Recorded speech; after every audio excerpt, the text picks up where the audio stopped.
Making decisions, understanding, on the fence. Hello everyone. Welcome back to our English language learning series.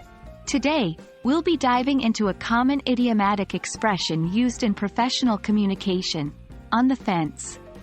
This idiom is often used when talking about decision-making and problem-solving scenarios. So, without further ado, let's jump right in.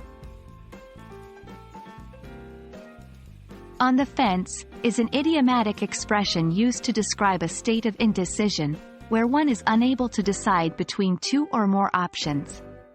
Imagine yourself sitting on a fence, not knowing which side to jump down to. That's exactly the scenario this idiom encapsulates.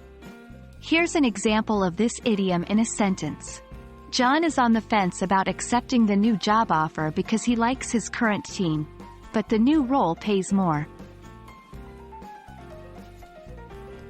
Now that we understand what "on the fence" means, let's see how we can use it in different professional contexts. In a team meeting, I'm on the fence about which marketing strategy we should adopt. Both have their merits.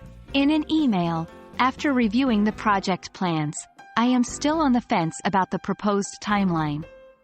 During negotiations, we are still on the fence about the pricing. Can we discuss this further?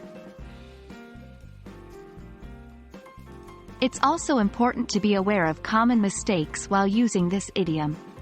One common mistake is using "on the fence" to denote a physical position. Remember, it's an idiomatic expression and does not involve any literal fence. For instance, this sentence would be incorrect. I am on the fence about my house because it needs repair.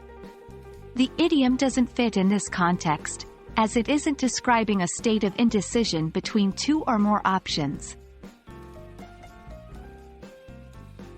Well, there you have it.